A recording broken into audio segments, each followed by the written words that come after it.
Olá, tudo bem? Mais uma vez juntos para compartilhar um sentimento da palavra de Deus. O assunto de hoje é sobre o paraíso.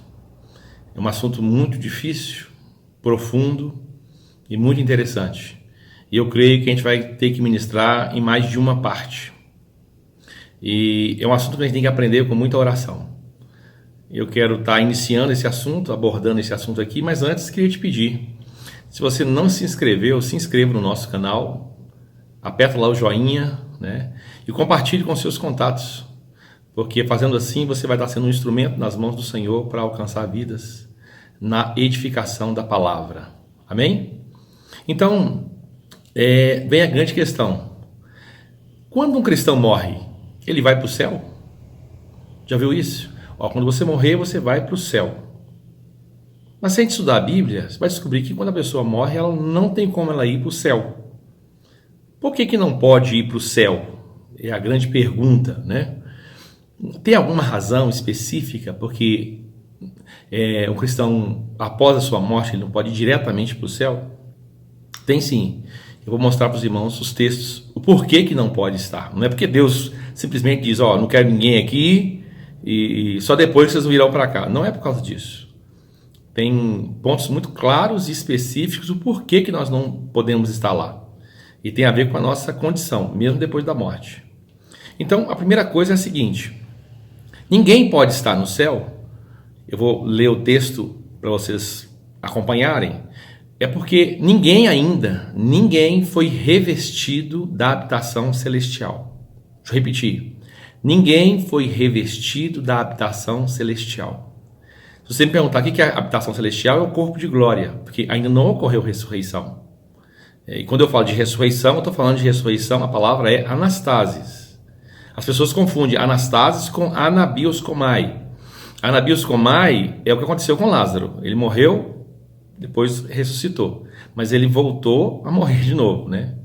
Então, continuou com os mesmos princípios de morte. Então, anastasis ainda não aconteceu, de acordo com 1 Coríntios capítulo 15, né? Se eu não estou enganado, versículo 51 a 53. O corpo de glória tem duas características. Quais são as duas? Incorruptibilidade e imortabilidade. Então, ninguém está no céu, não é porque Deus não quer, é porque nós estamos nus. E ninguém pode estar nu diante do Senhor. Por exemplo, lá em Êxodo capítulo 20, versículo 26, por exemplo, lá fala que quando alguém não podia subir as escadas do altar, do holocausto, porque poderia aparecer a nudez. Ali era no sentido físico. Mas se você estudar a Bíblia, nudez na Bíblia tem dois significados. Duas coisas que são diferentes. Por exemplo, nudez pode estar relacionado a pecado e também pode estar relacionado a não estar com o corpo de glória. Eu posso mostrar os textos. Então vamos lá primeiro, 2 Coríntios capítulo 5. Segunda epístola aos Coríntios, capítulo de número 5, do verso 1 em diante. Esse texto não é um texto muito fácil. Você tem que prestar bastante atenção, ficar bem focado no que está dizendo aqui em 2 Coríntios 5. Né? Então diz assim o texto. Vou ler aqui para os irmãos. Sabemos que, se a nossa casa terrestre desse tabernáculo se desfizer, temos da parte de Deus um edifício, casa não feita por mãos, eterna nos céus. Quando a gente lê esse versículo aqui, parece que a gente já vai ter a casa assim que a gente morrer. Porque a casa terrestre se desfazer é a morte do corpo. Porque o corpo não é o templo do Espírito Santo, de acordo com 1 Coríntios 3,16. Pois é. Então, se você ler só o versículo 1, parece dizendo assim, após a sua morte, você vai ser revestido com um outro corpo.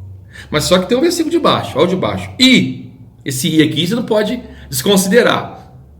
Por isso, neste tabernáculo, ou nesse corpo, gememos, aspirando por sermos revestidos da nossa habitação celestial.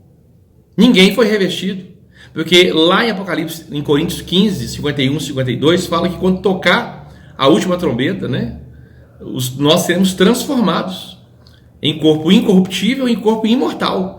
Ou seja, seremos revestidos de incorruptibilidade e imortabilidade. E isso vai acontecer para os vivos, que é o arrebatamento, e para os mortos, a ressurreição, a primeira.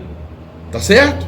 Porque, vamos pensar bem aqui, já vi alguém falando de arrebatamento dos mortos. Mortos não são arrebatados, mortos são ressuscitados. Agora olha só o versículo 3. Se todavia formos encontrados vestidos e não nus. Uai, peraí. Se eu for encontrado vestido e não nu, eu vou ser revestido? Você está vestido aqui é o linho finíssimo. De Apocalipse capítulo 19, versículo 7. Que fala assim que o linho finíssimo são os atos de justiça dos santos. Ou seja, um viver baseado na justiça. De acordo com Mateus 5,20, que fala: se a vossa justiça não exceder a dos escribas e fariseus, de modo algum entrarei no reino dos céus. Né? Então isso tem em relação ao perdão, 70 vezes 7, né? A vontade, se alguém pede para andar uma milha, você anda duas, né? Em relação, se alguém pedir a veste, dê a capa também. Tem vários aspectos da nossa justiça, né? Diante dos homens, diante de Deus. Aí então, se todavia fomos encontrados vestidos aqui é vestidos da justiça de Cristo, que é o linho finíssimo. Você vê que Apocalipse 3,18 lá fala: aconselho de mim compres ouro refinado no fogo, vestes para encobrir a tua nudez. Então isso aqui é pagar um preço de uma vida de consagração, né, pautada na santificação, para que você não mostre a sua nudez. Então aqui, se você estiver vestido com a justiça de Cristo, você vai ser revestido do corpo celestial. É o que está dizendo. E não nus, pois na verdade, os que estamos neste tabernáculo gememos, angustiados, não porque queremos ser despidos. Uai, o que é ser despido? É morte, é morrer. Mas revestidos, aí já é o corpo de glória, para que o mortal seja absorvido pela vida. Está vendo? Quando o mortal for absorvido pela vida, o seu corpo vai ser imortal. E não só imortal, incorruptível. O que é incorruptível? Que não se corrompe. E aí você pode colocar 3 aspectos: espiritual, moral e físico, né? Então, por que ninguém está no céu? Agora você entende. Porque ninguém subiu ao céu senão que de lá desceu. É porque Deus é o capricho de Deus? Não.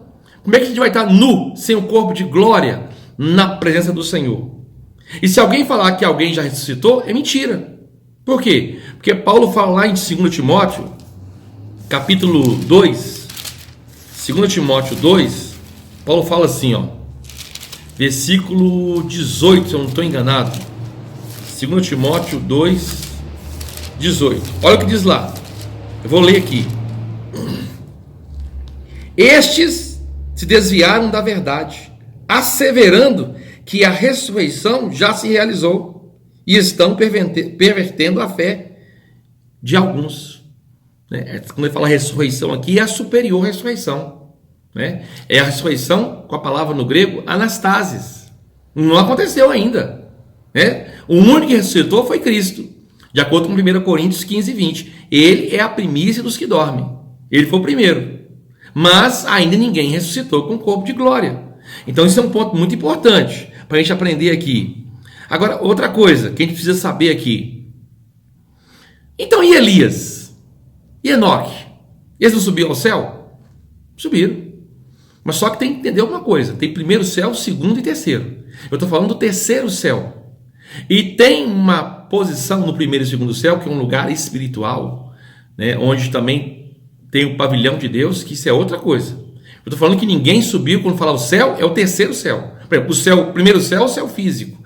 O segundo céu é o espaço sideral. O terceiro é onde está o trono de Deus. É lá que eu estou dizendo que ninguém está, né? Por exemplo, no terceiro céu.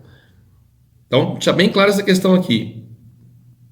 Agora, alguém vai dizer assim: e o paraíso? Foi mudado? Porque antes o paraíso era na terra, e agora o paraíso já não é mais na terra. O paraíso agora é lá no terceiro céu. A gente lê lá, Coríntios capítulo 12. Eu vou falar onde está o paraíso biblicamente, mas vai ser na próxima live, porque não vai dar tempo para compartilhar tudo isso aqui nessa mesma live, tá certo? Fica ligado, porque tem a segunda parte. Deus abençoe e até lá.